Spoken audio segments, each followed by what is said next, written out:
السلام عليكم ورحمة الله وبركاته.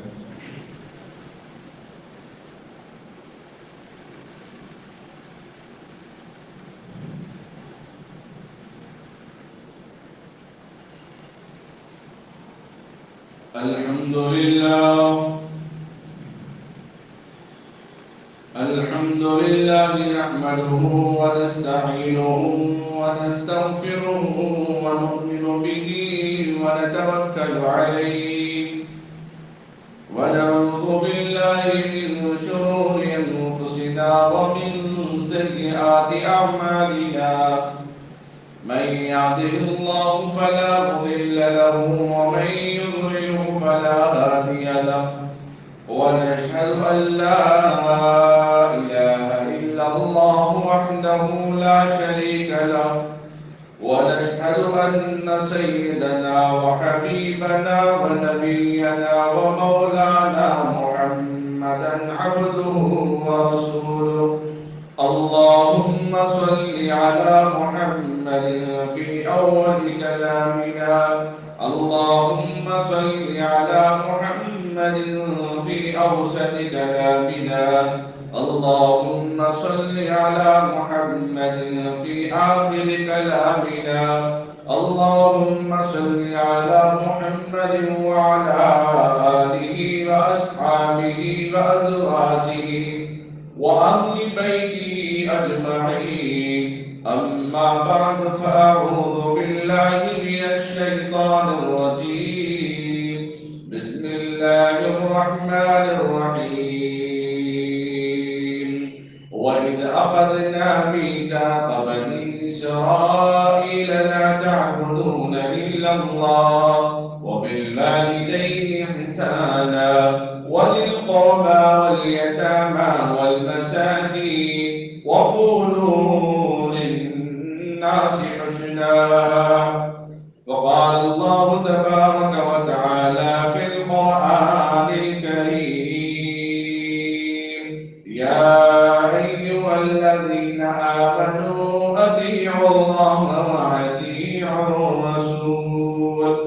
أما بعد، فقد قال النبي صلى الله عليه وسلم: ألا أخبركم بخير الشهداء الذي يأتي بشهادة قبل أن يسألها. صدق الله مولانا العظيم وصدق رسوله النبي الكريم. نحن على ذلك من الشاهدين لمن الشاكرين، والحمد لله رب العالمين. قابل قدر بزرگوں، عزیز نوجوان ساتھیوں، اللہ رب العزت کے فضل و احکام، اللہ کے فضل اور اس کے کرم سے الحمدللہ ہم اور آپ اس بابرکت مبارک مجلس میں مبارک دن جمعہ کا نصیب ہوا۔ اللہ کرے کہ تا حیات آخری سانس تک ہمیں عبادت کی، تلاوت کی، استغفار کی توفیق نصیب ہوتے رہے۔ اللہ کے فضل کے بغیر کوئی کام وجود میں نہیں آ سکتا۔ اللہ کے رحم و کرم، اللہ کی اجازت کے بغیر درخت کا ایک پتا بھی ہل نہیں سکتا۔ اللہ تبارک و تعالیٰ کی حمد و ثنا اسی کے لیے، تمام تعریفات اسی کے لیے، تمام خوبیاں اسی کے لیے، تمام تسبیحات اسی کے لیے، تمام عبادتیں اسی کے لیے، ساری تلاوتیں اسی کے لیے، ساری عبادتیں اسی کے لیے، ساری دعائیں اسی کے نام سے ہیں۔ دنیا کے اندر جہاں کہیں بھی ہم جاتے ہیں، نماز کے آغاز پر، قرآن پاک کی تلاوت پر لوگ الحمد سے تلاوت کا آغاز کرتے ہیں، الف لام میم سے تلاوت کا آغاز کرتے ہیں۔ دنیا میں جہاں کہیں بھی تعریف کریں کسی بھی خوبی چیزی کا، خوب چیز کا، کسی بھلائی اور اچھائی اور اچھے صفات، اچھے مکان، اچھی ذات، اچھی نسل، اچھی تعلیم کی کہیں بھی تعریف کرتے ہیں تو اس کا مرجع، اس کا منبع، اس کا اصل جو ہوتا ہے وہ خدائے وحدہ لا شریک کی تعریف ہوتی ہے۔ کوئی کہتا ہے کہ میرے والد محترم بہت اچھا خیال کرنے والے ہیں، یہ تعریف والد کی نہیں، سب سے پہلے اللہ کی تعریف ہے۔ اللہ نے ایسا والد دنیا کے اندر بھیجا ہے کہ بچے اپنے والد کی خدمت، اپنے والد کی محنت، اپنے والد کی تڑپ، اپنے والد کی تربیت، اپنے والد کی فکروں، اپنے والد کی نظروں کو، اپنے والد کی جستجو کو دیکھ کر شکریہ ادا کر رہے ہیں۔ تو اللہ نے والد کے اندر، ابا کے اندر وہ خوبی پیدا کی ہے، تبھی تو بچے اس کی تعریف کر رہے ہیں۔ کوئی اگر ماں کی تعریف کرتا ہے تو حقیقت یہ بھی اللہ کی تعریف ہے۔ دنیا کے اندر جتنی خوبیاں اور جتنی درخت، پیڑ پودے، جتنے انسان، جتنی خدمت کرنے والے، مسجد کی صاف صفائی رکھنے والے، مسجد کا خیال کرنے والے، مسجد کے معتمد اور مسجد کے صدر اور مسجد کے امام اور مسجد کے مؤذن کی بھی اگر تعریف کرتے ہیں تو وہ حقیقت اللہ رب العزت کی تعریف کہلائی جاتی ہے۔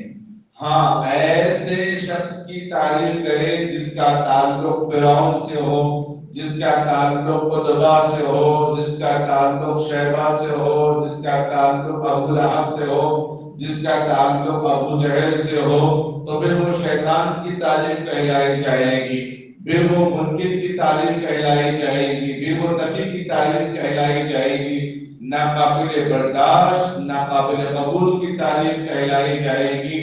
دنیا کے اندر جتنی خوبیوں کا انسان تذکرہ کرتا ہے، پہاڑ کو دیکھ کر کہتا ہے کیا پہاڑ ہے، کیا رنگین ہے، کیا اونچائی ہے، ہمالیہ پہاڑ ہے، احد کا پہاڑ ہے، فلاں پہاڑ ہے، وہ پہاڑ کی تعریف کر رہا ہے، تو حقیقت وہ پہاڑ کی نہیں بلکہ اللہ رب العزت کی تعریف کر رہا ہے۔ کوئی خانہ کعبہ کی تعریف کر رہا ہے تو حقیقت میں اللہ کی تعریف کر رہا ہے۔ کوئی نبی پاک علیہ السلام کے حسن و جمال کا ذکر کرتا ہے تو حقیقت میں اللہ کی تعریف کر رہا ہے۔ کوئی قرآن پاک کی تلاوت انداز کو، انداز بیان کو، انداز تلاوت کو دیکھ کر سن کر تعریف کرتا ہے تو حقیقت میں اللہ رب العزت کی وہ تعریف کر رہا ہے۔ دنیا میں کسی کی بھی تعریف کرے وہ تعریف اصل اللہ کے لیے ہے۔ مثلا مسجد کے اندر کوئی چیز اگر اچھی وجود میں آ جائے، بیان سے لے کر، تلاوت سے لے کر، دعا سے لے کر، نمازوں سے لے کر، مؤذن کی اذان سے لے کر، تو اس کا کریڈٹ جاتا ہے اور اس کا تعارف اور اس کی سند جاتی ہے اور اس کے تمہیدی کلمات جاتے ہیں مسجد کے ذمہ داروں کو۔ کوئی طالب علم قرآن اچھا پڑھتا ہے تو عمر میں حافظ بنتا ہے تو لوگ اس کے ماں باپ کو یاد کرتے ہیں، جس ادارے سے وہ پڑھا اس ادارے کو یاد کرتے ہیں۔ تو یقیناً ہمارا ہر قدم، ہم اپنے دوستوں کی تعریف میں، کبھی شادی بیاہ میں باورچی کی تعریف میں، فلاں اگر اللہ باورچی کو عقل دانائی نہیں دیتا تو پھر لوگوں کا پہچاننا مشکل ہے کہ اس میں ڈبل کا میٹھا کون سا ہے، چکن کا سالن کون سا ہے۔ اگر اس کو عقل دانائی نہیں ہوتی تو پھر لوگ اس کو باورچی کا انتخاب نہیں کرتے، پاگل خانے کا انتخاب کرتے۔ ہر کرم اور ہر نعمتیں ہر انسان کے ساتھ اللہ کی طرف سے لگی ہوئی ہیں۔ اللہ کی خاص نعمتیں ہر ایک کے ساتھ، جو متشرع ہیں وہی نہیں، جو غیر متشرع ہیں، جو آپ کو دیندار دیکھنے میں نظر آ رہے ہیں وہی نہیں، جو دیکھنے میں تو دیندار نظر نہیں آتے لیکن پس پردہ ان کے پیچھے بھی بہت اخلاص کی وجہ سے اللہ کی بہت کرم فرمانیاں ان کے اوپر بھی ہیں۔ ایک ادنا سے ادنا مخلوق، ایک ادنا سے ادنا انسان پر بھی اللہ تبارک و تعالیٰ کی رحمتیں ہیں اور نعمتیں ہیں۔ اللہ اس کے لیے خاص انعامات کی بارش کا سلسلہ جاری رکھے ہیں۔ القرض دنیا کے اندر جتنے بھی غیر مسلم کیوں نہ ہو، اللہ ان کو مہلت دے کر، نعمت دے کر، دنیا میں زندگی دے کر، سانس دے کر آزما رہا ہے، جیسے ہمیں توبہ کی مہلت دے کر آزما رہا ہے۔ انہیں ایمان کی دولت سے مالا مال کرنے کے لیے اللہ ان کو بھی آزما رہا ہے، اللہ ان کو بھی دیکھ رہا ہے اور پرکھ رہا ہے۔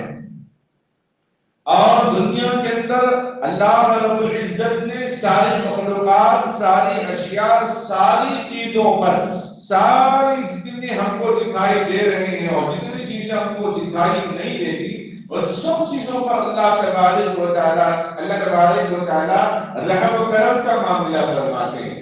رحم و کرم نہیں ہوتا تو جس کتے کو گھر میں رکھنے کی اجازت نہیں، جن تصویروں کو گھر میں لٹکانے کی اجازت نہیں، اس کتے کو بھی اللہ رشتہ عطا فرماتے ہیں، اس کو بھی جان بخشتے ہیں۔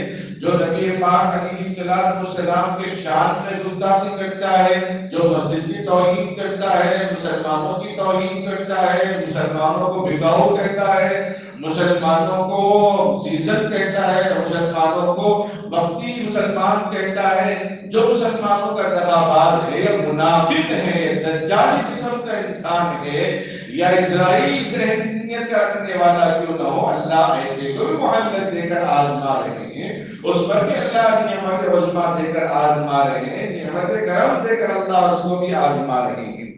اللہ رب العزت کا ایک نظام ہے، قانون ہے۔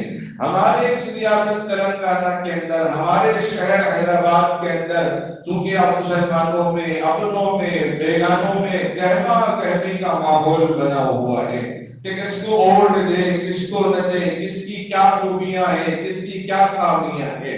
اصل نظام کا مالک اللہ ہے، اصل نظام کا خالق اللہ ہے، جو مالک یوم الدین بھی ہے، جو رب دنیا بھی ہے، رب آخرت بھی ہے، دنیا میں پالنے والا، دنیا میں پیدا کرنے والا، دنیا کا خالق، دنیا کا رب، دنیا کا معبود، آخرت کا مالک بھی وہی ہے، جس کو قرآن نے کہا یا ایھا الذین آمنوا اطیعوا اللہ واطیعوا الرسول، ایمان والو اللہ اور اس کے رسول کی اطاعت کرو۔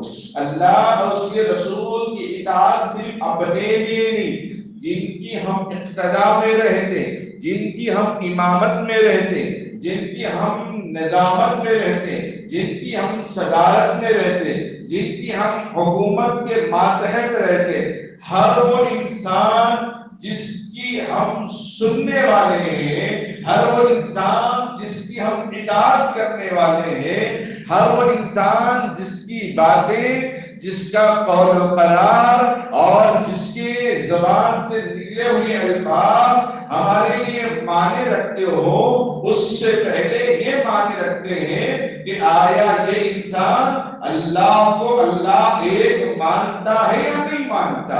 اگر ایک اللہ کو نہیں مانتا تو پھر امام کا بھی قابل نہیں، خطیب کا بھی قابل نہیں، مؤذن کا بھی قابل نہیں۔ جب امام کا قابل امامت کا قابل نہیں ہو سکتا، خطیب کا قابل نہیں ہو سکتا، کوئی سیاست چلانے والا جو غیر معبود کی عبادت کرتا ہے، جو سیاست چلانے والا ایک خدا کو چھوڑ کر اور خداؤں کی عبادت کرتا ہے، کیا اس کی اتباع امت مسلمہ کو جائز ہے؟ کیا اس کی اتباع امت مسلمہ کے لیے قابل قبول ہے؟ قرآن کے روح سے، شریعت کے حساب سے بالکل قابل قبول نہیں ہے۔ جو خدا کو سرے سے نہیں مانتا وہ شریعت کی کیا حفاظت کرے گا؟ جو خدا کو نہیں مانتا قرآن کی وہ کیا حفاظت کرے گا؟ جو خدا کو نہیں مانتا وہ امت مسلمہ کے حقوق کے بارے میں کیسے عدل و انصاف کر سکتا ہے؟ اللہ کا نظام اصل نظام ہے، اللہ کا نظام اصلی ہے۔ اگر ہم اس تذبذب میں مبتلا ہوں گے کہ نہیں حکومت ادھر بھی جا رہی ہے ادھر بھی جا رہی ہے، یاد کرو اس بات کو، یاد کرو اس قرآن کریم کی آیت کو، وَالْيَوْمَ نُنَجِّيكَ بِبَدَنِكَ لِتَكُونَ لِمَنْ خَلْفَكَ آيَةً وَإِنَّ كَثِيرًا مِنَ النَّاسِ عَنْ آيَاتِنَا لَغَافِلُونَ۔ اللہ نے اس موسیٰ علیہ السلام کا اور فرعون کا ذکر کیا جب موسیٰ علیہ السلام اپنے پوری قوم کو لے کر باہر نکل رہے ہیں، اپنی پوری قوم کو لے کر فرعون سے بچا کر نکلتے جا رہے ہیں۔ ایسے مومنٹ میں جب مسلمانوں کا کوئی پریشان حال نہیں ہے، مسلمانوں کا مددگار کوئی نہیں تھا، لیکن جن مسلمانوں کے سربراہ تھے، مسلمانوں کے جو امیر تھے، خلیفہ تھے، وہ نبی تھے، وہ ایک اللہ کی اتباع کرنے والے ہیں، وہ اللہ کی عبادت کرنے والے ہیں. اسی لیے اللہ نے کہہ دیا اس روئے زمین پر ایک بھی اللہ اللہ اللہ کہنے والا باقی رہے گا. اس دنیا کے نظام کو برقرار رکھوں گا, اس دنیا کے نظام کو برقرار رکھوں گا, اس کائنات کو برقرار رکھوں گا. ہمارے ایمان کو کیا ہو گیا؟ ایمان اتنا کمزور کیوں ہو گیا؟ ایمان میں اتنا ڈور ڈال کیوں ہو رہا ہے؟ ایمان اتنا زیر و زبر کیوں ہو رہا ہے؟ اور کشمکش میں ہم اپنے مبتلا کیوں ہو رہے ہیں؟ حکومت جس کی بھی ہو, اللہ تو یہ کہتے ہیں کہ ایک بھی ایمان والا باقی رہے گا. اس کے عمل سے, اس کی برکت سے, اس کے توفیل و صدقے سے پوری دنیا کے نظام کو میں چلاؤں گا. یہ اللہ کا وعدہ ہے. انسان کا وعدہ تو جھوٹا ہو سکتا ہے, انسان کا وعدہ تو وعدہ خلاف بھی ہو سکتا ہے. وہ اپنے وعدے کو مکر سکتا ہے, وعدے بدل سکتا ہے, ٹال مٹول کر سکتا ہے, لیکن اللہ نے جو وعدہ فرمایا ہے وہ کبھی جھوٹا نہیں ہو سکتا. اللہ نے جو وعدہ فرمایا ہے وہ غلط نہیں ہو سکتا. جب ایک مسلمان, اس کے عہدے کا ذکر نہیں کیا گیا کہ وہ بادشاہ ہوگا, اس کے سلطنت کا ذکر نہیں کیا گیا, اس کی ملکیت کا ذکر نہیں کیا گیا, اس کی طاقت کا ذکر نہیں کیا گیا, اس کے جاہ و جلال کا ذکر نہیں کیا جا رہا ہے, اس کے مال و متاع کا ذکر نہیں کیا جا رہا ہے, اس کے خاندان قبیلے کا ذکر نہیں کیا جا رہا ہے. رب دنیا کو ماننے والا ہے, رب کائنات کو ماننے والا ہے, رب ذوالجلال کو ماننے والا ہے, خدا کی اطاعت میں لگا ہوا ہے. اسی وجہ سے اللہ دنیا کے نظام کو چلا سکتے ہیں. امت مسلمہ کو سب سے پہلے یہ اپنے ذہن و دماغ میں یہ خیال میں یہ بات نکال دینی چاہیے, حکومت جس کی بھی آئے ہماری عبادتوں میں کمی ہونے والی نہیں ہے, ہمارے اذانوں میں کمی ہونے والی نہیں ہے, ہماری نمازوں میں کمی ہونے والی نہیں ہے. ہم اپنے مسلمان سے اتحاد کبھی توڑنے والے نہیں ہیں, مسلمان سے ہم اختلاف کرنے والے نہیں ہیں. ہم تو امن پسند ہیں, عافیت سلامت والے ہیں. ہمارا تو ہمیشہ یہ پیغام رہا ہے, ہمارا تو ہمیشہ یہ پیغام رہا ہے, قرآن کا یہ پیغام رہا ہے, قرآن کا یہ قول رہا ہے. اللہ کا یہ فرمان تھا. اللہ نے اپنے کلمے کو تو نہیں بدلا, اپنے کام کو تو نہیں بدلا, اپنی وحدانیت کو تو نہیں بدلا, اپنے نبوت کے پیغام کو تو نہیں بدلا, اپنے نبیوں کی جو کام دیا اس کے رنگ اور روپ کو تو اللہ تبارک و تعالیٰ نے نہیں بدلا. نہ جنت کے اندر تبدیلی پیدا کی, نہ دوزخ میں تبدیلی پیدا کی. دوزخ اپنی جگہ پر دوزخ اپنی جگہ پر اور جنت اپنی جگہ پر, درجات اس کے اندر مختلف رہیں گے, لیکن ایک ایمان والے کی اہمیت ہمارے دلوں کے اندر ہونی چاہیے. وہ ایمان والے کی بات چل رہی ہے, وہ مومن کی بات نہیں چل رہی ہے, وہ حافظ قرآن کی بات نہیں چل رہی ہے, وہ عالم دین, وہ مفسر, وہ محدث, وہ فلاں صدر, فلاں جمعیت کے اور فلاں تنظیم کے صدر کی بات نہیں ہو رہی ہے. ایک عام مسلمان کی قدر و قیمت اللہ کے یہاں یہ ہے. ہم تو بعض مجلسوں میں بعض کو دیکھ کر مجلس چھوڑ کے چلے جاتے, اس کو بلائے گا میں نہیں آؤں گا. خاندانی لڑائیاں دعوتوں میں ہوتی ہوئی, اس کو اگر بلائیں گے تو ہم نہیں آئیں گے, اگر ہمیں بلا رہے تو اس کو نہیں بلانا. اللہ تو فرما رہے کہ میں ایک کے ایمان کی وجہ سے, ایک کے سجدے کی برکت کی وجہ سے دنیا کے نظام کو چلاؤں گا. اور ہم کہہ رہے ہیں کہ اگر وہ آئے گا تو ہم نہیں آئیں گے, اگر وہ کرے گا تو ہم نہیں کریں گے, اگر اس سے تعاون لیں گے تو ہم تعاون نہیں کریں گے. اللہ کا نظام, یہ اللہ کی مسجدیں, یہ اللہ کی مخلوق, یہ یتیم, یہ یسیر, یہ مسلمان ایک دوسرے کی جب مدد کی ضرورت پڑتی ہے کوئی کسی کا محتاج نہیں ہوتا ہے. اللہ رب العزت فرماتے ہیں ان تنصروا اللہ ینصرکم ویثبت اقدامکم. جو میری نصرت میں, میری عبادت میں, میرے احکام میں لگا ہوا ہوتا ہے, میری مدد اس کے لیے شامل حال ہوتی ہے. اب سب سے بڑا سوال یہ پیدا ہوا کہ ایک ایمان والے کو ہم انکار نہیں کر سکتے.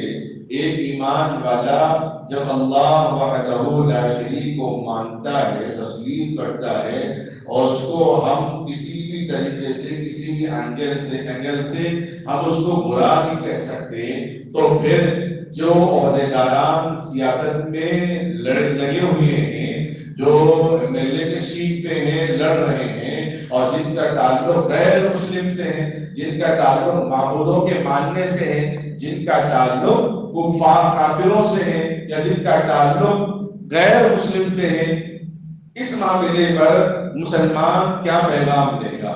کہ جب ایک مسلمان پر اس وقت اعتماد کر سکتا ہے، بھروسہ کر سکتا ہے کہ جب وہ ایمان والا ہو. اگر وہ ایمان والا نہیں ہے تو وہ کسی پر بھی سودا کر سکتا ہے، کسی پر بھی بھید بھاؤ کر سکتا ہے، کسی پر بھی معاملات میں آگے پیچھے کر لے سکتا ہے.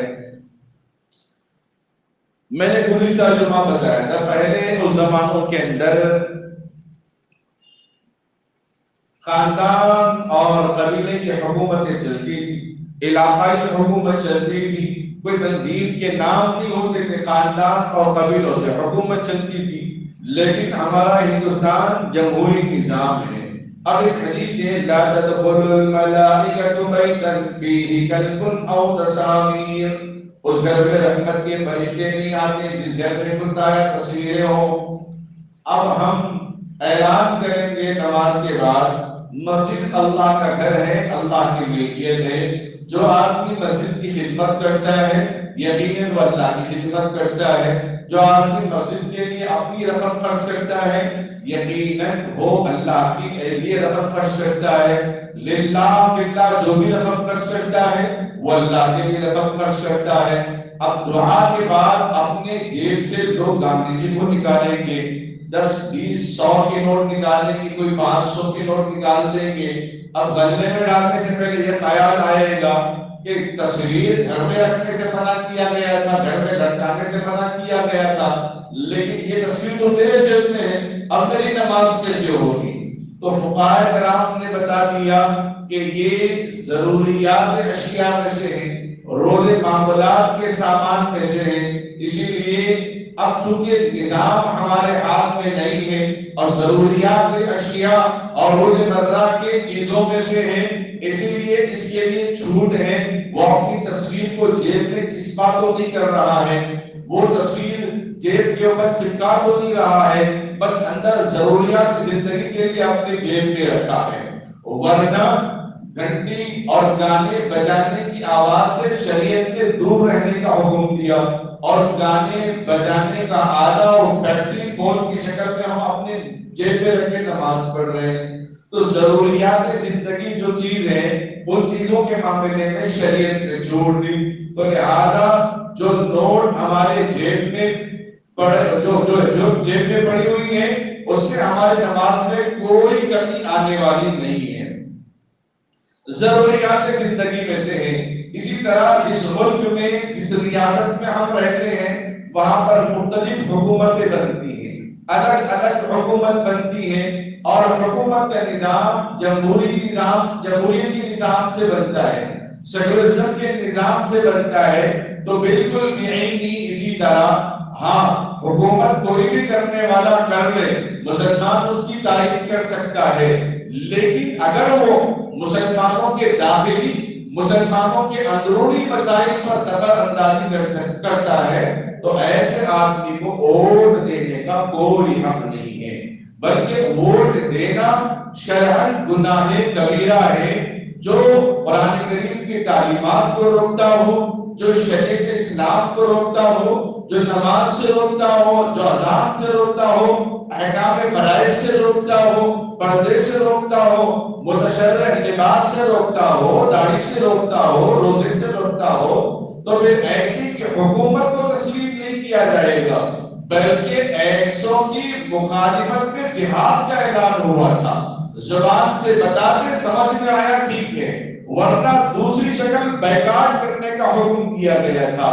پوری دنیا کے اندر 99% لوگ فری فلسطین کے نعرے لگا رہے ہیں، فلسطین کو آزاد کرو کے نعرے لگا رہے ہیں، ہر جگہ یہی نعرے چل رہے ہیں، ہر جگہ یہی نعرے بلند ہوتے جا رہے ہیں.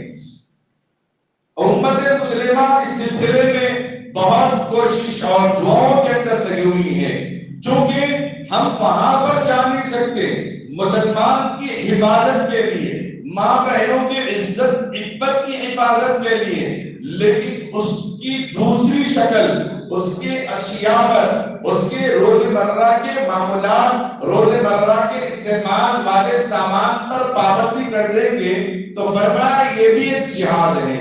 کوئی اپنی زبان حال سے کہہ دے کہ فلاں آدمی خدا کا دشمن ہے، بھرے مجمع میں کھڑے ہو کر کہہ دیا، اس نے بھی جہاد پہ عمل کیا۔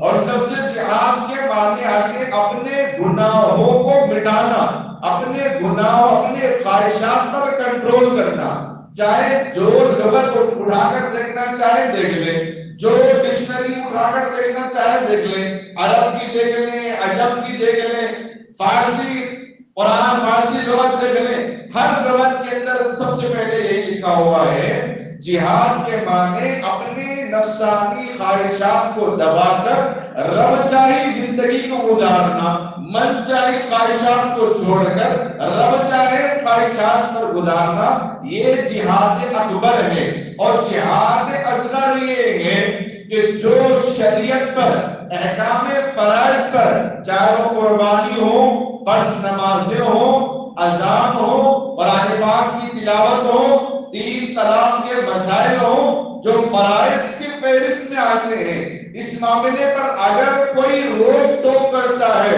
مسلمان کا اولین فریضہ یہ ہے اپنی زبان حال سے اس کو روکے، یہ غلط ہے، یہ مذہب اسلام کی بات کا تعارف کرائے۔ اگر وہ بات نہیں سمجھ سکتا تو اس کی دوسری شکل یہ ہے اس کی سیٹ کو بیکاٹ کر دیا جائے، اس کے عہدے کو بیکاٹ کر دیا جائے، اس کی مجلس کو منقطع کر دیا جائے، اس کے پاس آنا جانا بند کر دیا جائے۔ اور تیسری شکل یہ ہے کہ برملا علی اعلان اپنی تعداد میجارٹی کے ذریعے سے اس کو بے دخل کر دیا جائے، یہ تیسری شکل ہے۔ الحمدللہ غزہ کے مسلمان، غیرت مند مسلمان، یہ تینوں چیزوں سے مجاہدہ کر کے وہاں پہ الحمدللہ لڑ رہے ہیں۔ کیوں لڑ رہے ہیں صاحب؟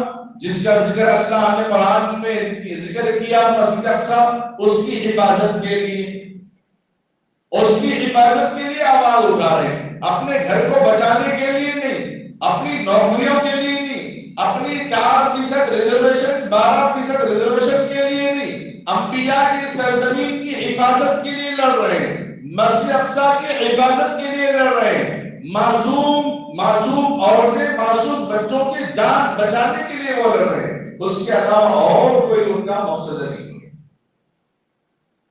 ہمارے ریاست کے اندر الحمدللہ دیگر ریاستوں سے ہمارا ریاست پورے ہندوستان میں مثال ہے، مسلمان کے اعتبار سے، تعداد مسلمان کے اعتبار سے، برقع پوش خاتون کے اعتبار سے، میناروں کے شہر کے نام سے، کوئی بھی بیرون علماء کو ہم بلاتے ہیں، وہ جانے کے بعد یہی تاثر دیتے ہیں، شہر حیدرآباد تو میناروں کا شہر ہے، شہر حیدرآباد تو برقعوں کا شہر ہے۔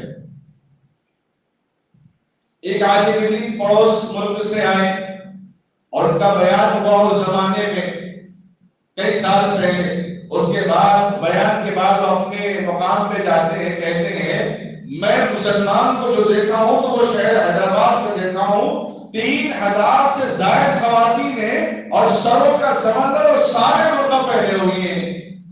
تو کوئی عالم دین، کوئی مسلمان، کوئی غیر مسلم حیدرآباد آتا ہے تو کہتا ہے یہ برقعوں کا شہر ہے، کوئی کہتا ہے یہ میناروں کا شہر ہے، کوئی کہتا ہے یہ نوابوں کا شہر ہے۔ اب امت مسلمان کو ووٹ کے سلسلے میں اس مسائل پر کیسے حل کرنا ہے، بڑا اہم مسئلہ ہے۔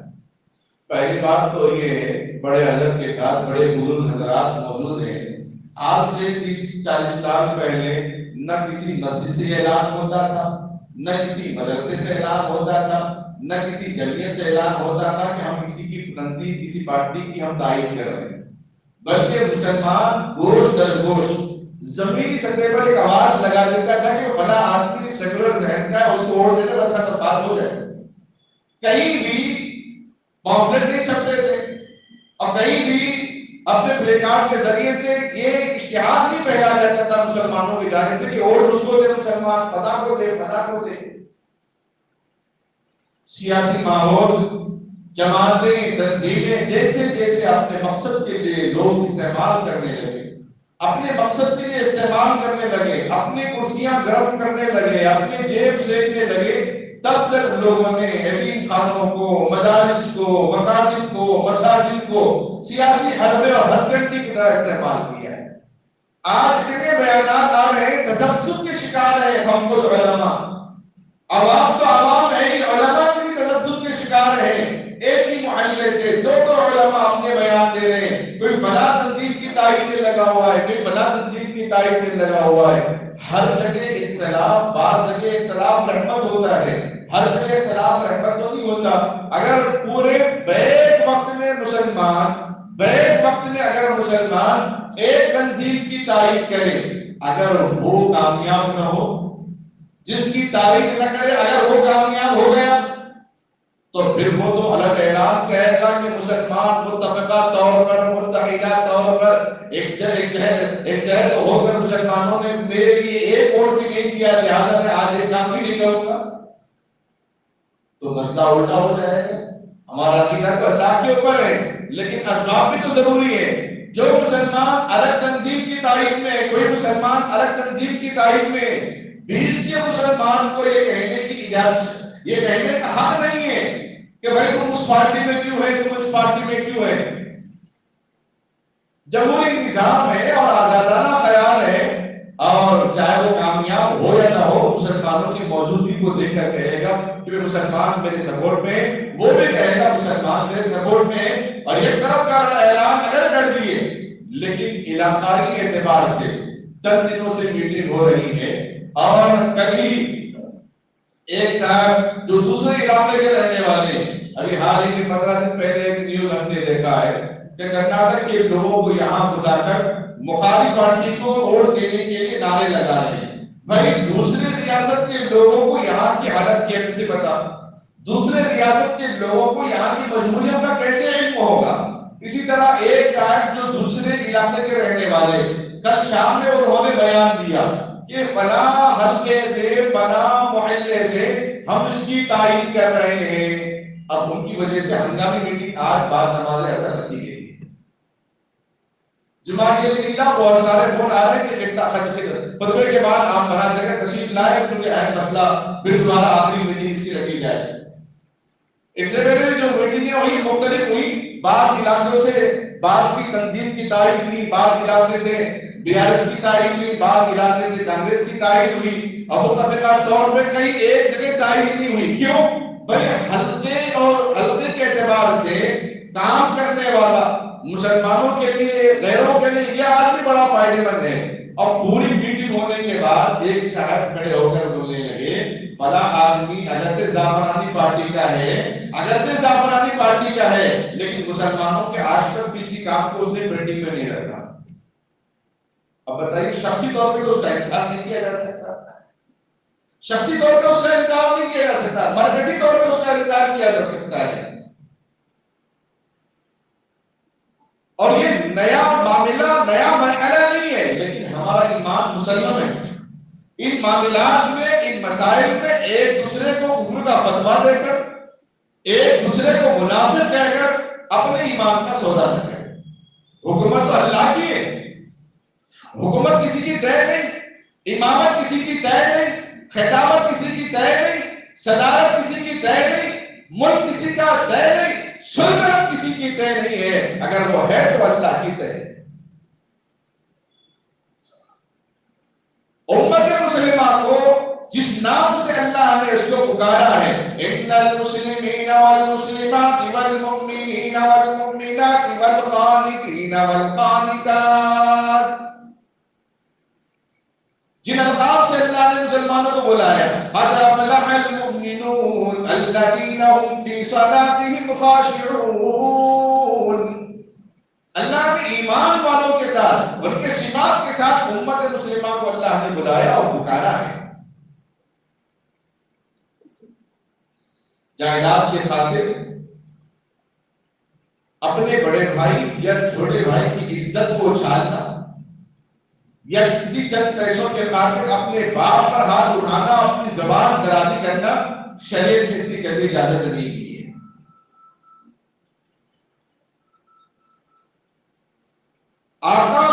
صلی اللہ علیہ وسلم مجلس میں ہوتے یا تنہا میں ہوتے، انفرادی ہوتے، اکیلے ہوتے، کوئی غیر بھی آپ سے ملنے کے لیے آتا تو آپ اس کی بے عزتی نہیں کرتے؟ آدمی کو اگر اپنی منزلیں آگے بڑھانا ہے، اپنا مستقبل صحیح سنوارنا ہے، اس کو مثبت پہ بات کرنا ہوگا، اس کو خیر پہ بات کرنا ہوگا، اس کو اچھائی پہ بات کرنا ہوگا۔ برائیوں کا تذکرہ اگر وہ کرے گا تو برائیوں میں لپٹا رہے گا، خامیوں کا تذکرہ رہے گا تو کمتری اور کہتری کا شکار ہوتا رہے گا، اچھائیوں کا تذکرہ کرے گا تو اس کے لیے سیڑھی در سیڑھی اس کے لیے منزلیں آگے بڑھتے رہے گی۔ حضرت ذوالقرنین علیہ السلام سے لے کر ابراہیم علیہ السلام، یوسف علیہ السلام کی حکومت، سلیمان علیہ السلام کے وہ وقت سے لے کر غزوہ خیبر کے سفر تک، یا پھر حبشہ کا وہ سفر جو پہلی ہجرت کہلائی گئی، اس درمیان میں کبھی کسی مسلمان نے سودا بازی نہیں کی۔ پیسوں کے بدلے، نوٹ کے بدلے، دینار اور درہم کے بدلے کسی نے سودا بازی نہیں کی۔ اگر کسی نے سودا بازی کی ہے تو قرآن نے اس کو منافق کہا ہے، جو سورہ بقرہ کی ابتدائی 20 آیتوں میں اللہ نے منافقین کا ذکر کیا ہے۔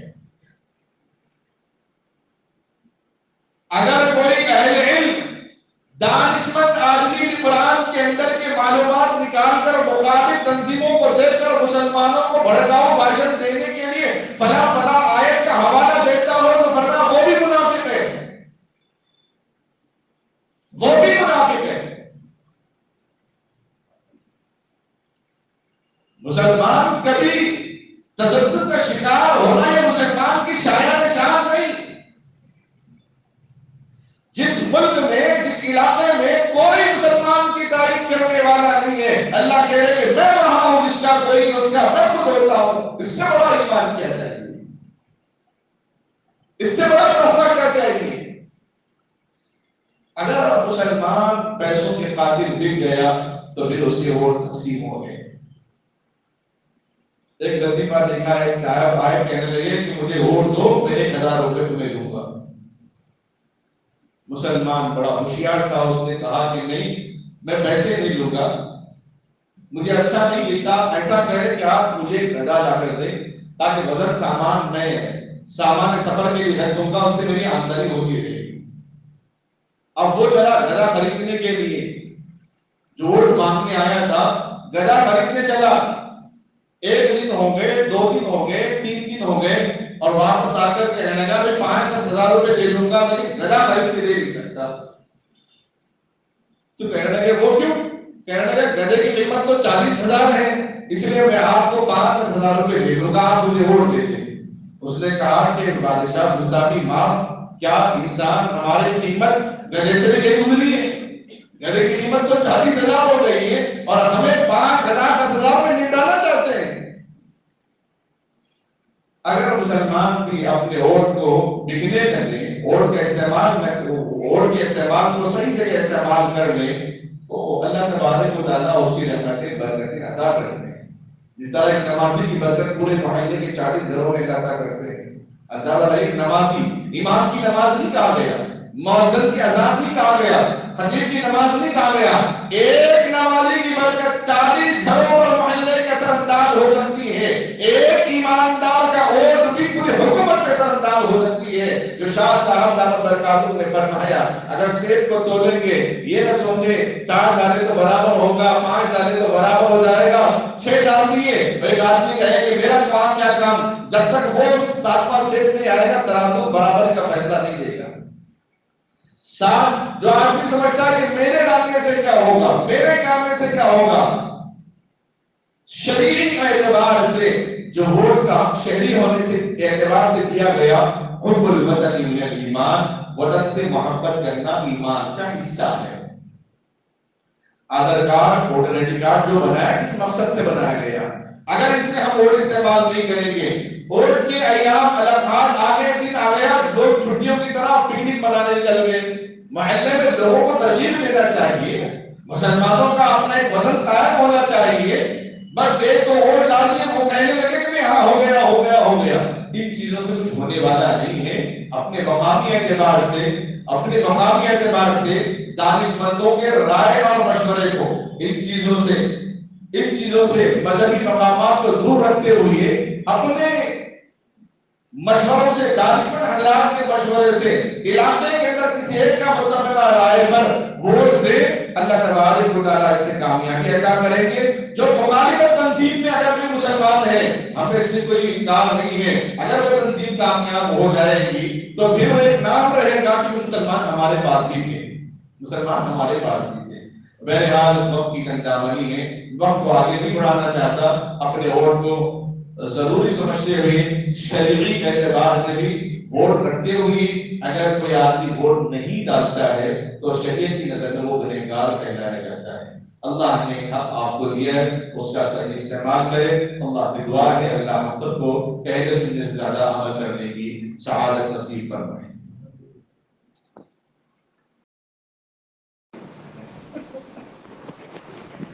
عنوان کے تحت ووٹ ایک جمہوری حق اور اہم فریضہ ہے سلسلے میں چند باتیں آپ حضرات کے سامنے آئی. سب سے پہلے اس بات کو ذہن میں رکھیں, آدم علیہ السلام سے لے کر آج تک اور قیامت تک, قیامت کے بعد بھی نظام کو چلانے والا, سنبھالنے والا اللہ ہے. امت مسلمہ یا انسان یا مخلوقات کسی کی حکومت کے بلبوتے پر نہیں چلتی, اللہ کے چلانے سے, اللہ کے نظام سے, اللہ کے حکم سے چلتی, اللہ کے عدل سے چلتی. ان چیزوں کو ذہن میں رکھیں.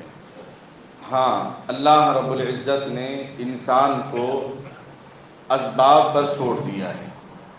کما تدین تدان, جیسا کرو گے ویسا بھرو گے. یہودیوں نے امت مسلمہ کے اندر دراڑیں پیدا کرنے کے لیے اپنی ناپاک, برہنہ, عریانیت والی عورتوں کو یہ پیغام دے دیا کہ مسلمانوں سے جتنی مرتبہ رات گزارو گے اتنا شہید کا تمہیں ثواب ملے گا. ظاہر بات ہے کوئی مسلمان زنا کرے گا, ناجائز کام کرے گا تو وہ ایمان اس کا سلب کر لیا جائے گا, نکال دیا جائے گا. مسلمان تو ہوگا لیکن ایمان باقی نہیں رہے گا, مومن باقی نہیں رہے گا. ایمان تو ہوگا لیکن مومن باقی نہیں رہے گا. جب مومن نہیں ہوگا تو پھر اس کی دعائیں قابل قبول نہیں ہوگی. اور یہی ہوا موسیٰ علیہ السلام کے زمانے میں, اور یہی ہوا سلطان صلاح الدین ایوبی کے زمانے میں. مسلمان فوجوں میں خوبصورت عورتوں کو چھوڑ دیا جاتا تاکہ مسلمان اپنے مذہب سے بھٹک جائیں, مسلمان اپنی نمازوں سے, اپنی عبادت سے بھٹک جائیں. اور چونکہ یہ وزن, یہ گردن بھی برابر ہے, عورت, دولت, شہرت, ان تین چیزوں کے لیے انسان کچھ بھی کرتا ہے. دنیا اور اخبار, یہ نیوز چینل سب انہی واقعات سے بھرے پڑے ہوئے ہیں. شہرت کے لیے آدمی بڑا کچھ کر رہا ہے. آج یہ اخبار میں ایک نیوز آئی, بریانی کے خاطر, شراب کی نشے میں دوست نے بریانی نہیں کھلایا, اس وجہ سے 55 مرتبہ چاقو سے اس نے وار کر کے اپنے دوست کا قتل کر دیا ہے. جب تک امت مسلمہ اپنے سیاسی مراحل میں اپنے ذاتی فائدے کو نہیں چھوڑیں گے تب تک مسلمان کا ووٹ قابل اعتبار نہیں مانا جائے گا. کامیابی اللہ تبارک و تعالیٰ نے اپنے عمل میں رکھی ہیں. مسجدیں, یہ مدارس, یہ مکاتب, یہ خانقاہیں, یہ ہمارے لیے برکت کی جگہ ہیں, ایمان تازہ کرنے کی جگہ ہیں. ہم کہیں گے شراب خانے کھلے رہیں گے اور شراب کی آمدنی بھی لیتے رہیں گے اور مسجد میں دعا ہو کہ حلال رزق ہمیں نصیب کریں, یہ کیسے ممکن ہے؟ جب تک ہم اپنے ووٹ کے لیے رقم استعمال کرنا چھوڑ نہیں دیں گے تب تک یہ ہمارے مسلمانوں کی باتوں میں وزن قائم نہیں ہوگا, تب تک جی حضوری کرنا پڑتا رہے گا. اسی لیے خدا را ان چیزوں کو چھوڑ کر جو لوگ جس علاقے میں جس سیاسی پارٹی سے وابستہ ہیں رہیں, لیکن رقم کے معاملے میں اپنی ذاتی فائدہ اس کو استعمال نہ کریں. اپنی ذاتی مقصد کے لیے جب استعمال کریں گے تو بھی امت کی نیت کہاں ہے؟ جب امت کی نیت اگر نہیں ہے اور وہ آدمی نقصان کر رہا ہے, اور اندازہ آپ لگائیں اس بات کو اچھے طریقے سے, جب سے یہ ووٹ کی قیمت زیادہ ہو گئی, رشوت کے بازار بھی بہت زیادہ گرم ہو چکے ہیں. اسی لیے اب یہ نہ سمجھیں، یہ نہ کہیں بعد میں سے پھر ممبر رسول پہ ٹھہرنے کے بعد، امام کو امام بننے کے بعد، خطیب کو خطیب بننے کے بعد، اگرچہ کہ باہر اس سے خطا ہوتی ہوگی، غلطی ہوتی ہوگی، لیکن ممبر پہ بیٹھنے کے بعد غلطی کرنے کی اجازت نہیں ہے۔ آپ یہ نہ کہیں کہ بہت سارے لوگ لے رہے، ہم نہیں لے رہے تو کیا ہوتا۔ ہر ایک کا ایمان اپنی جگہ پر ہے، بس سوچ سمجھ کر ہوش و حواس میں رہتے ہوئے، اور خصوصاً اس بات کا خاص خیال رکھیں کسی بھی مسلمان، ادنا مسلمان کی بھی ہم جو ہے سیاسی چکر میں اس کی بے عزتی، بے حرمتی اللہ تبارک و تعالیٰ کو بھی پسند نہیں ہے۔ وَقُولُوا لِلنَّاسِ حُسْنًا، لوگوں سے اچھا کلام کرنے کا اللہ نے حکم دیا ہے۔ ہمیں بہت باشعور ہونا ہے۔ ہندوستان فتح ہوا، سکندر اعظم جب آ رہے تھے راستے میں ایک بزرگ لیٹے ہوئے تھے، تو سکندر اعظم نے پیر سے لات مارا اور کہا کہ تجھے خبر نہیں کون آ رہا ہے؟ فرمایا کہ مجھے تو خبر نہیں ہے۔ فرمایا کہ میں سکندر اعظم ہوں، میں بادشاہ ہوں، میں فلاں ہوں فلاں ہوں۔ تو اس عاجز بندے نے کہہ دیا کہ یہ لات مارنا تو گدھے کا کام ہے، یہ بادشاہوں کا کام کب آ گیا؟ یہ لات مارنا تو گدھے کا کام ہے۔ تو سوچ سمجھ کر امت مسلمہ اس بات پر غور و فکر کرے اور اس بات کو ہمیشہ ذہن میں رکھے۔ الحمدللہ ہمارے جناب خلیل صاحب بھی باشعور ہیں، دور اندیشی کی بات کو سمجھتے ہیں۔ الحمدللہ مساجد کو، مدارس کو، مکاتب، ان جو مذہبی مقامات ہیں سیاسی تنظیموں سے دور رکھیں، ورنہ وہ بولیں گا کل کے دن ہماری تنظیم کا اعلان نہیں ہوا تو ہم کیوں کریں اس کے لیے۔ اگر وہ مذہب کو مذہب سمجھے گا، عبادت کو عبادت سمجھے گا، بولے گا چاہے کچھ بھی ہو مجھے کیا کرنا، وہ تو عبادت کا ہے، میں احترام کروں گا، یہ جذبہ ہر ایک کا ہونا چاہیے۔ اور ہم یہ الزام نہیں لگا سکتے کہ کوئی عالم کوئی سیاسی پارٹی میں اگر گھس گیا ہے، کوئی فلاں مولانا بھی سیاست میں گھس گئے، سیاست تو قرآن میں بھی موجود ہے۔ ہم نے علماء کو صرف مؤذن، امام، خطیب تک محدود کر دیا ہے، ورنہ سیاست قرآن میں داخل ہے۔ یوسف علیہ السلام کا سارا واقعہ سیاست سے بھرا پڑا ہے۔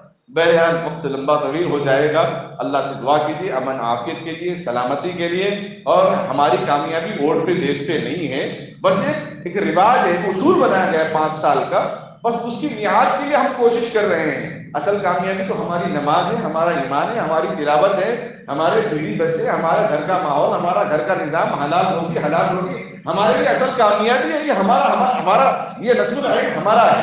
بس ان چیزوں پر توجہ دیتے رہیں، بقیہ جو چیزیں ہیں وہ تو آتی رہیں گی، جاتی رہیں گی، حکومتیں بدلتی رہیں گی، لیکن مسجد نہیں بدلتی ہیں اور عبادتیں نہیں بدلتی ہیں۔ اللہ سے خوب دعا کریں، اللہ خیر و عافیت کا معاملہ کرے۔ درود شریف پڑھیں۔ اللهم صل على محمد وعلى آل محمد وبارك وسلم۔ ربنا آتنا في الدنيا حسنة وفي الآخرة حسنة وقنا عذاب النار۔ ربنا إننا سمعنا مناديا ينادي للإيمان أن آمنوا بربكم فآمنا، ربنا فاغفر لنا ذنوبنا وكفر عنا سيئاتنا وتوفنا مع الأبرار يا عزيز يا غفار۔ ربنا لا تزغ قلوبنا بعد إذ هديتنا وهب لنا من لدنك رحمة إنك أنت الوهاب۔ رب اشرح لي صدري ويسر لي أمري واحلل عقدة من لساني يفقهوا قولي۔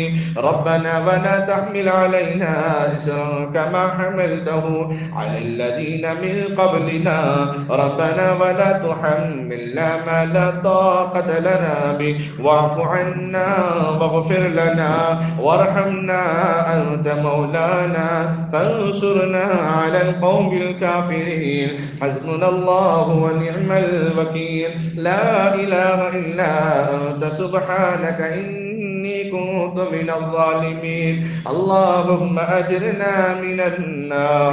أستغفر الله الذي لا إله إلا هو الحي القيوم وأتوب إليه۔ اللهم احفظنا من كل بلاء الدنيا وعذاب الآخرة۔ اللهم يا نور تنورت بالنور، والنور في النور نورك يا نور۔ اللهم بارك علينا وادفع عنا بلاءنا يا رؤوف لبيك وأكرم لبيك وادخلنا الجنة مع الأبرار يا عزيز يا غفار يا ذو الجلال والإكرام۔ هو الله الذي الذي لا إله إلا هو الأول والآخر والظاهر والباطن وهو بكل شيء عليم. اے اللہ ہم سب کے گناہوں کو معاف فرما، اے اللہ ہم سب کی خطاؤں کو درگزر فرما، اے اللہ بے شک ہم گنہگار، اے اللہ ہم خطاکار، ہم سیاکار، ہم مجرم، ہم بھٹکے ہوئے بندے، اے اللہ تیرے دربار میں آ کر ہاتھ پھیلائے ہوئے ہیں، اے اللہ تیرے دربار میں آ کر بیٹھے ہوئے ہیں، اے اللہ معصوم بھی ہیں، جوان بھی ہیں، بڑے بھی ہیں، بوڑھے بھی ہیں، ضعیف بھی ہیں، حفاظ بھی ہیں، علماء بھی ہیں، اے اللہ یہ عاجز بندے گنہگار تیرے دربار میں بار بار آ کر بھیک مانگتے ہیں، اے اللہ تیرے در کے علاوہ اور کوئی در نہیں ہے، اے اللہ جہاں سے سب کچھ ہماری سنی جائے، اے اللہ ہم میں سے ہر ایک کے جائز مقاصد میں کامیابی عطا فرما، اے اللہ حلال روزی عطا فرما، حرام سے ہم سب کی حفاظت فرما، حرام کی بو سے بھی ہم سب کی حفاظت فرما، حلال رزق ہم کو عطا فرما، اے اللہ ایک باپ محنت کرتا ہے، ماں مشقت اٹھاتی ہے، باپ دھوپ برداشت کرتا ہے، ماں چولہے کی سیکی کو برداشت کرتی ہیں، توے کی گرماہٹ کو برداشت کرتی ہیں، اے اللہ باپ کو سب کچھ قربان کر کے محنت کر کے اپنے بچوں کو کھلاتے ہیں پلاتے ہیں، اے اللہ اگر وہ حلال لقمہ پیٹ میں نہ جائے تو پھر کیا فائدہ ہوگا، اے اللہ حلال روزی عطا فرما، اے اللہ اس حلال روزی سے ہمارے بچوں کی نشو و نما بہتر فرما، عمدہ فرما، بہترین تربیت عطا فرما، بچوں کو لوگوں نے اکابر نے پرانے خیر القرون کے زمانے میں کچھ نہیں سکھایا، لیکن ماں نے باوضو کھانا بنا کر کھلایا تو بچے حافظ قرآن بن گئے، اے اللہ باپ نے حلال روزی کھلائی تو اولاد ولی بن گئی ہے، اے اللہ حلال روزی ہم سب کو عطا فرما، حرام سے ہم سب کی حفاظت فرما، ایک ایک لقمے سے بھی ہم سب کی حفاظت فرما دے، اے اللہ سچائی امانت داری ہمارے اندر عطا فرما، بغض اور کم تری کہتری سے ہم سب کی حفاظت فرما،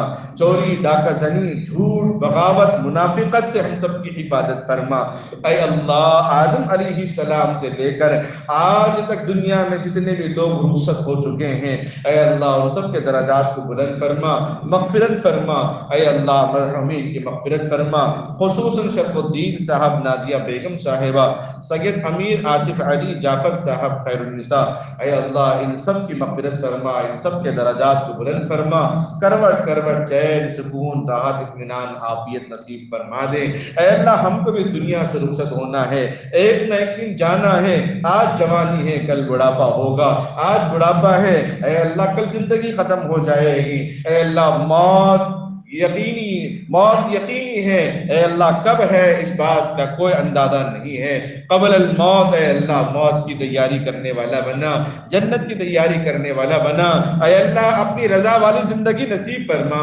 نبی علیہ السلام کی سنتوں پر عمل کرنے والا بنا، صحابہ کے نقش قدم پر چلا، اولیاء کے طرز عمل پر زندگی گزارنے کی توفیق عطا فرما، اہل علم کی صحبت میں بیٹھنے کی توفیق عطا فرما، اے اللہ بیماروں کو شفا عطا فرما، خصوصاً اے اللہ سارہ فاطمہ معصوم بچی ہیں، اے اللہ چند ہی دن دنیا میں آئے ہیں، اے اللہ بہت سیریس ہے، شفا کاملہ عطا فرما، اے اللہ تو ہی زندگی دینے والا، تو ہی موت دینے والا، تو ہی حیات دینے والا، تو ہی صحت دینے والا، بیماری دینے والا تو ہی ہے، اے اللہ کمزور بندے ہیں، ایک ارمان کے بعد ماں باپ امید لے کر بیٹھے ہیں، اے اللہ اس بچی کی حفاظت فرما، اے اللہ صحت و عافیت تندرستی عطا فرما، اے اللہ دمنہ فاطمہ محمد شہاب الدین، افشا فاطمہ، حاجرہ بیگم، محمد عمران و اہلیہ، ملیحہ کونین، اے اللہ شاکرہ بیگم، صابرہ پروین، ان سب کو صحت و عافیت تندرستی عطا فرما، بے اولاد کو صاحب اولاد بنا دے، اے اللہ بے اولاد کو صاحب اولاد بنا دے،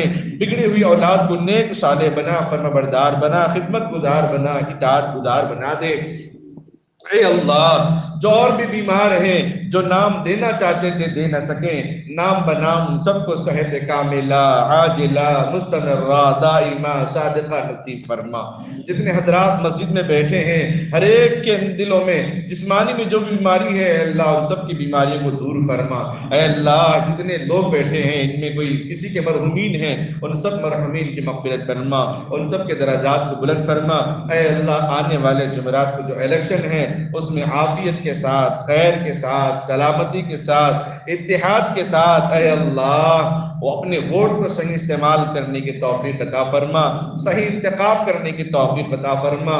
اے اللہ اس ملک کے اندر، اس ریاست کے اندر عدل و انصاف کی حکومت بنا دے۔ اے اللہ تو بہتر جانتا ہے اے اللہ ہم لوگوں کے لیے، امت کے لیے، انسانیت کے لیے اے اللہ کون سروکار ہے، اے اللہ نقصان سے کم نقصان دہ کون ہے؟ یوں تو اے اللہ ہر کوئی دشمن لگا ہوا ہے۔ اے اللہ خصوصاً امت مسلمہ کے حال پر جو انتشار ہے، تذبذب کا شکار ہے، اے اللہ حکومت تو آپ کی ہے مولا، حکومت تو آپ کی ہے، رب تو آپ ہیں، مالک تو آپ ہیں، خالق تو آپ ہیں، آپ کے علاوہ کسی کی حکومت نہیں ہو سکتی۔ لیکن جو نظام بنایا، اصول بنایا گیا ہے، اس میں خیر کے راستے کھول دیں، آسانی کے راستے عطا فرما۔ مسلمانوں کو ایک دوسرے پر کیچڑ اچھالنے سے، اپنی زبانوں کو گندی کرنے سے حفاظت فرما، اپنی ان کی زبانوں کو، جسموں کو پاک صاف فرما، ایک دوسرے کی مدد نصرت کرنے کی توفیق عطا فرما، مسلم ممالکوں کی حفاظت فرما۔ اے اللہ اسرائیل اور یہودیوں اور عیسائیوں کی ناپاک سازشیں جو امت مسلمہ کے کمزور اور نہتے معصوم بچے اور بچیوں کے پیچھے، نہ مسجد کو دیکھا، نہ مدرسے کو دیکھا، نہ اسکول کو دیکھا، نہ عبادت گاہوں کو دیکھا، اے اللہ جتنا نقصان پہنچایا ہے اے اللہ تو خوب جانتا ہے۔ ان کے صبر پر، ان فلسطینیوں کے لیے تو نے کیا ثواب، کیا اجر رکھا ہے۔ اے اللہ 14,500 جن میں 4,000 معصوم بچوں بچیوں نے اے اللہ اپنی جان گنوا دی ہے، حقیقت میں جام شہادت کو نوش فرمایا ہے۔ اے اللہ معصوم بچے، معصوم کنیاں، اے اللہ مائیں، بہنیں، بھائی، بڑے بزرگ دنیا سے رخصت ہو چکے ہیں۔ اے اللہ یقیناً تیرے یہاں بہت اونچے مرتبے میں ہیں، اے اللہ جو ان کے رشتہ دار غم زدہ ہیں اے اللہ انہیں صبر جمیل عطا فرما۔ اے اللہ انہیں اپنے مکان کی فکر نہیں، انہیں اپنے مال کی فکر نہیں ہے، اے اللہ انہیں اپنی اولاد کی فکر نہیں ہے، انہیں تو اے اللہ تیرے گھر مسجد اقصی کی فکر میں لگے ہوئے ہیں۔ اے اللہ کھوئے ہوئے باپ کو دیکھ کر بھی کہہ رہا ہے الحمدللہ۔ اے اللہ بچوں کے چچڑے اڑ گئے تھے، اپنے بچوں کی کھال کو لے کر باپ کہتا ہے حسبنا اللہ و نعم الوکیل، اپنی مری ہوئی ماں کو دیکھ کر کہتا ہے الحمدللہ اللہ کے راضی ہونے پر ہم راضی ہیں، اللہ کے فیصلے پر ہم راضی ہیں۔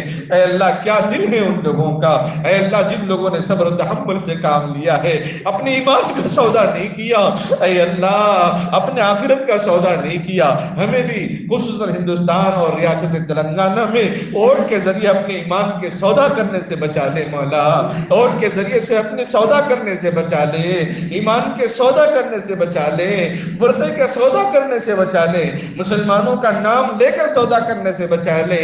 اے اللہ کس کی حکومت آئے گی ہمیں کوئی پرواہ نہیں ہے، لیکن اے اللہ مسلمان اپنے ووٹ کو غلط طریقے سے استعمال نہ کرے، اس بہانے اپنے ایمان کا سودا نہ کرے، اس کی ہمیں بڑی فکر ہے۔ اپنے ایمان کو بچا لے، ایمان باقی رہے گا تو اے اللہ نیک لوگ باقی رہیں گے، نیک لوگ باقی رہیں گے۔